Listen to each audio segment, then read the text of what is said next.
Assalamualaikum warahmatullahi wabarakatuh. Anak sekalian, pada pembelajaran kali ini kita akan membahas materi yaitu dengan judul hidrostatika bagian yang pertama. Pada hidrostatika bagian yang pertama ini kita nanti akan membahas tentang tekanan hidrostatis. Dan perlu diingat terlebih dahulu bahwasanya hidrostatika ini adalah merupakan bagian dari fisika yang khusus mempelajari tentang air dalam keadaan diam. Dan fokus pada air dalam keadaan diam yang kita pelajari ini nanti adalah mengenai tekanannya, yaitu tekanan air dalam keadaan diam, yang dalam bahasa fisika disebut dengan tekanan hidrostatis. Langsung saja kita menuju ke pembahasan. Yang pertama kita bahas tadi adalah tekanan hidrostatis.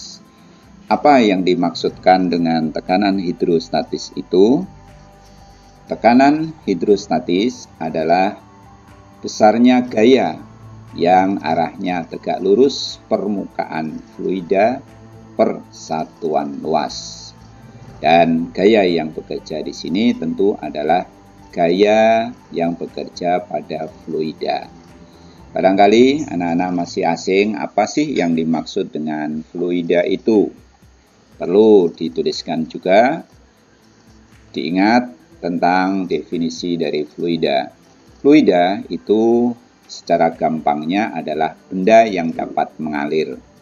Kita bisa mengambil contoh diantaranya air. Jadi air termasuk fluida.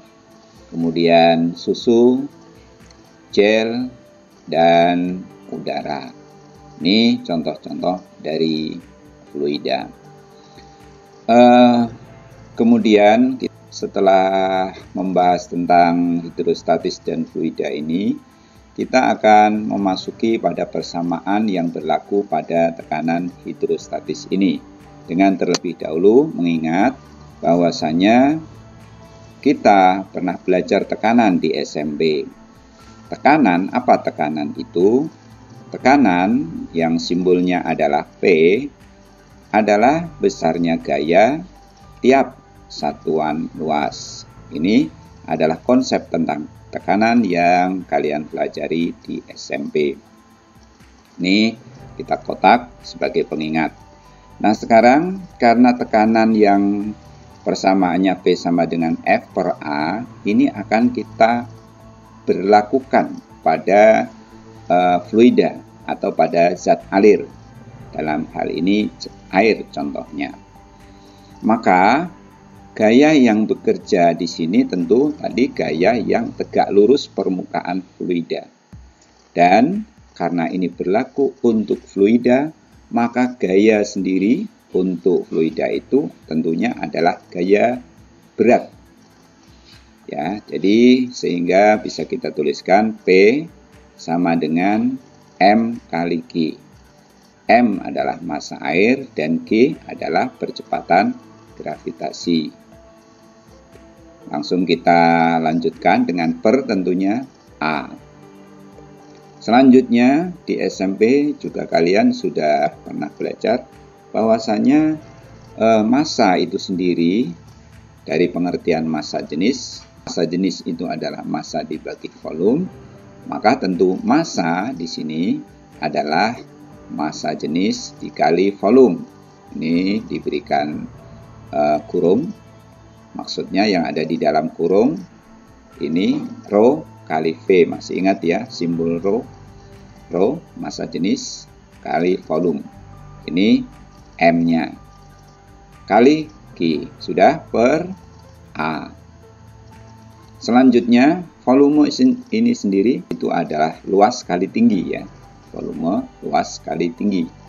Sehingga ini bisa kita uraikan menjadi rho sama dengan A kali H karena A itu luas dan H itu tinggi. Jadi A kali H ini jabaran dari volume.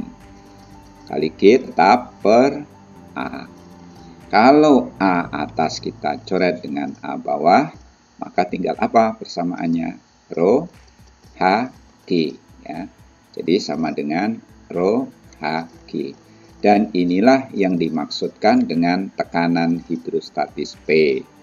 Jadi kita dapatkan persamaan P sama dengan Rho Hg. Dan tentu kalau kita berikan keterangan bahwasanya P itu adalah tekanan hidrostatis, dilihat dari rumusnya bisa kita tentukan satuannya. Satuannya tentu Newton per meter persegi. Sedangkan F sendiri adalah gaya dan A adalah luas penampang yang satuannya meter persegi. Apabila tekanan udara luar PO itu diperhitungkan, maka persamaannya tadi menjadi P sama dengan P0 plus Rho Hg. Dan ini besar tekanan udara luar yang tadi saya sebut sebagai tekanannya tertentu, itu berdasarkan kesimpulan dalam kondisi normal, tekanan udara luar itu adalah 1,013 kali 10 pangkat 5 Newton per meter persegi. Dan tadi sudah Bapak sebut dengan 1 atmosfer, disingkat dengan 1 atm. Langsung kita lanjutkan dengan contoh soal yang pertama. Soalnya, sebuah kapal selam menyelam hingga kedalaman 100 meter. Berapakah tekanan yang dialami kapal selam tersebut? Jika diketahui kedalaman H 100 meter, kecepatan gravitasi bumi G 10 meter per sekon kuadrat. Kemudian massa jenis air laut Rho 1,03 kali 10 pangkat 3 kg per meter kubik. Atau kita jadikan menjadi 1030 kg meter kubik. Sedangkan tekanan atmosfer itu disingkat dengan PA dan besarnya adalah 1 atm atau 1 kali 10 pangkat 5 Newton per meter persegi. Sehingga kita langsung selesaikan soalnya dengan penyelesaian, dan rumus yang kita gunakan adalah P sama dengan P0 plus Rho Hg. Masukkan saja P0-nya, ini tekanan atmosfer 1 kali 10 pangkat 5, kemudian Rho-nya 1030, sedangkan H kedalaman 100 dan G 10. Tentu kalau kita hitung, ini hasilnya adalah 10,30 kali 10 pangkat 5 Newton per meter persegi. Dan karena 10 pangkat 5 Newton per meter persegi itu sama dengan 1 Pascal, maka 10,30 Pascal. Dan kita teruskan dengan bagian berikutnya yang kedua, yaitu paradok hidrostatika. Di sini ada bejana yang berbentuk huruf U yang sudah penuh dengan air. Kita anggap bahwasanya ini bejana penuh dengan air, dan di sebelah kiri ada titik A, sedangkan sebelah kanan ada titik B. Tentu dua titik ini berada pada ketinggian yang sama dari permukaan bejana. Terus untuk titik A itu ketinggiannya kita beri tanda HA dari permukaan, sedangkan titik B ketinggiannya HB dari permukaan. Di bejana A kita tandai titik A tadi memiliki tekanan PA. Massa jenis yang diisikan pada bejana A adalah Rho A. Untuk di titik B, tekanannya adalah PB, sedangkan massa jenisnya adalah Rho B. Nah, berdasarkan hukum paradok hidrostatik tadi, kedua titik karena dia berada pada ketinggian yang sama pada bidang datar, maka tentu akan berlaku PA sama dengan PB.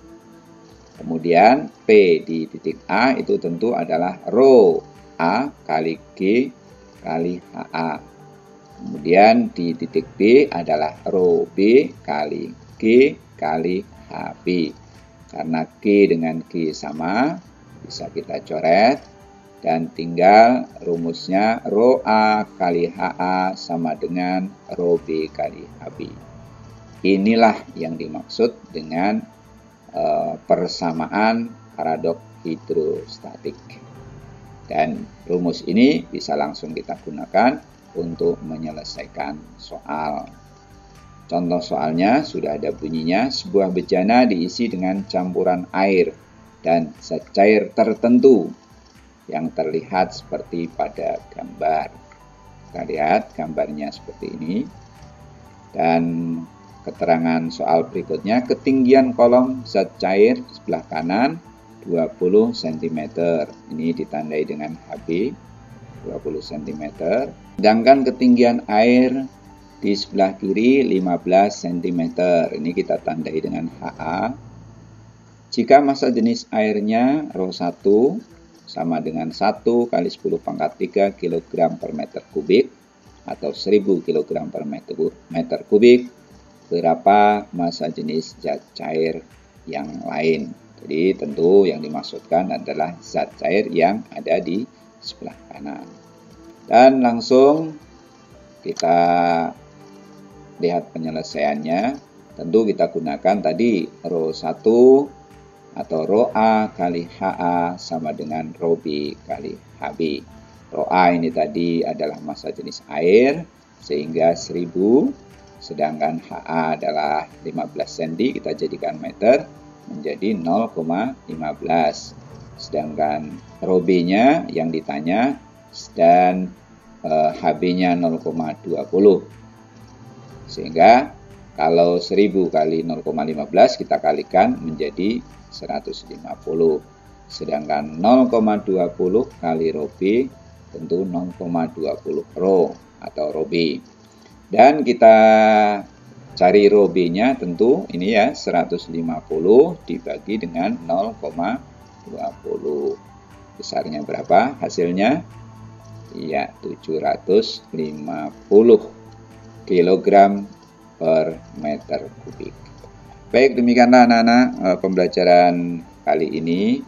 Dan untuk kali ini tidak ada tugas soal yang harus kalian selesaikan karena pembahasannya sudah cukup panjang.